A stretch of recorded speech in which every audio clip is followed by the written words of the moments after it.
Hello and welcome to the Talk of Fame podcast. My name is Kylie, host of the Talk of Fame podcast, where it is your go-to place for compelling interviews and discussions surrounding important topics like mental health and women empowerment. Today we have Marianne Lababit, who is a high school student who started her social media blog to spread awareness about environmental issues. This has been presented to her with many opportunities such as internships and ambassadorships, which she is grateful for. Welcome to the show. We are very excited to have you. Thank you. I'm very excited to be on here.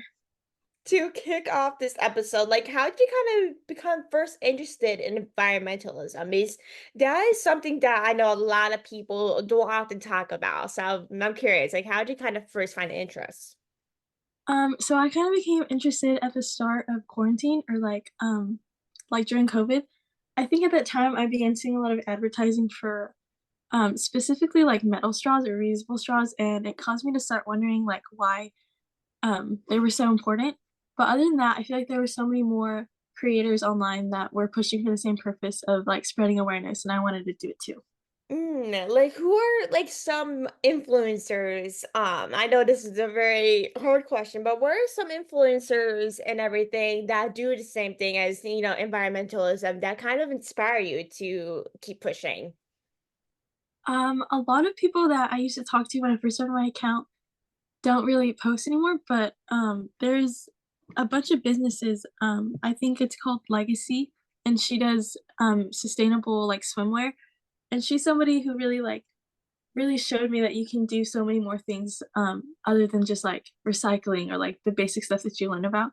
And then the founder of Climate Cardinals, I think her name is Sophia Kiani. I recently discovered her, and I think she's really inspiring as well. Ooh, I have to check those people out because I never heard of them before, so I definitely have to check those people out and see what they're doing. But what role do you see social media playing in raising awareness about environmental issues? Because I know with you, you do blogging about these issues. So I know with social media, it can be very important to talk about this. Yeah, I agree. I think social media is growing and it has grown so much, and so many people have access to it. So in my case, I think that's kind of what started me to start my own blog because I saw it online. And it has like such a huge role in informing people because everybody just scrolls and you just like happen to read whatever you see. But even now, besides the news, specific information such as like natural disasters or like pollution in other countries, I feel like I can just read from scrolling online. I know because with social media, you can literally find the news online, like news articles or social media. Because whenever you see stuff, is always on social media, even if you don't watch the news. So literally, even if you don't want to see it or not, it's literally always on social media, even if we like it or not. Yeah. Like, what steps do you take in your own life to reduce your environmental impact, whether you're blogging online or just when you're out and about in California? So besides posting, I don't know, I don't really use like plastic water bottles anymore. Or I try my hardest not to. And so we recycle like plastic and glass. And my mom always has like a compost container in our house.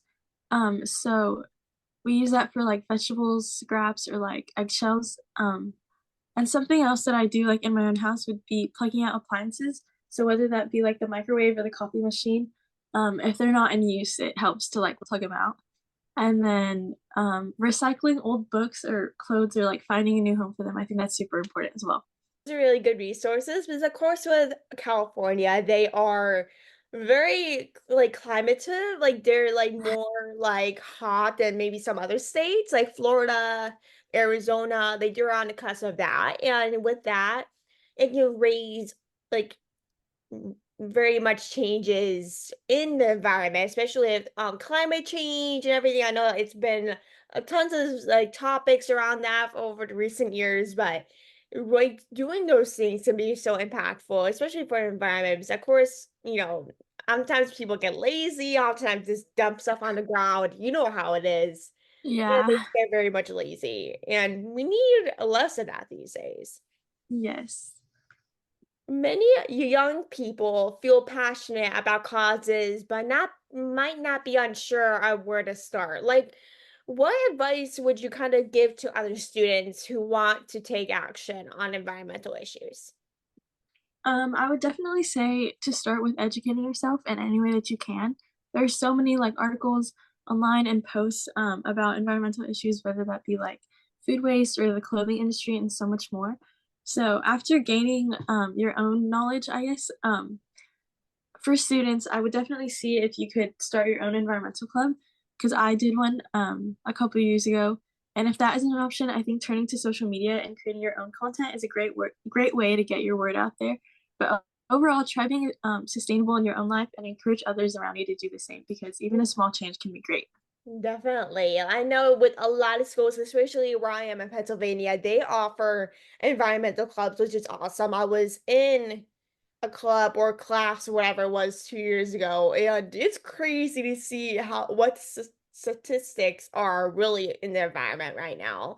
And if Yeah. you don't have a class or a club at your school, like you said, start a blog like you did or social media because when people see people talking about these issues are most likely to start doing the same thing, even if it's on social media or sign a club, anything can be very impactful, I'm sure. Yes, I agree. Your blog has opened so many doors for you to get internships and ambassadorships and so much more. Valuable experience or project from one of those opportunities that had a significant impact on you. Yeah, so I did an internship around 2 years ago for a website, and that put me on a consistent posting schedule because I had to like give them content and I don't really do that on my own. So posting consistently really gave me the rush of pushing content out quick and with the help of the organization, the feedback was a bit larger. So I think that gave me a good experience in learning how to collaborate with others, especially online. And I'm super grateful that I was able to make posts for them and hopefully make a difference in someone else's life. I love it. So, how did you decide on the specific topics you cover on your blog? Because I know with blogging, you always are trying to figure out what to like create and what people might be interested in. As someone who blogs myself, I'm like always trying to figure out what to cover. But what about you? Like, how do you kind of choose the covers that you cover on your blog? The topics I cover on my blog are super broad compared to like what you might see on other people's. So instead of focusing on like certain issues in certain countries or cities, my posts cover the like main idea, I guess, of what's going on. So people can take in the information that I give them on like fast fashion or greenwashing, for example, and they can decide how they can change their lives with that information and reduce those impacts. So I chose to go more broad to help people improve their sustainability because I think a lot of people don't really realize that, like, they can like I said earlier, like, there's so many changes that they could do, instead of just what you usually see online. So, I cover, like, the benefits of plants and how to conserve energy to help people see that they can help in other ways, and it doesn't always have to be, like, zero waste or ex like I know, like, there's honestly so many things you can cover in the environment, not just one specific issue. I Yeah. know it can be very hard to find topics, especially on social media, because, there's always so many things to cover that you're just trying to figure out what to choose. I'm sure it's like you had dealt with the same thing. I know for me, I'm like, what is there to cover now? Like, there's so Yeah. many things. Like, it is very hard to choose, especially as a blogger, and to find all much information because some articles, whether you're writing about climate change or something, there might be a little to a lot of information depending on what you're writing about, which, Yeah. sometimes can be a pain in the ass, to say the least. And to wrap this up, like, how can people connect with you and your blog? So my name is Marianne, and you can find me on Instagram and TikTok at being eco-friendly. Um, I don't know, I'm active all the time, so if you need anything, you can just reach out. Awesome. So make sure to go check her out. I really recommend. I read her blog post this morning and they're really amazing. So I recommend checking her stuff out whenever you can. But thank you everyone for listening. I hope everyone enjoys the rest of their day. Make sure to like, subscribe, and review. And thank you so much for coming on and taking time to chat with us and keep up with the amazing work because it's really making a difference and definitely needs to be talked about more. Thank you for having me. Of course. So thank you for listening. I'll talk to you guys very soon.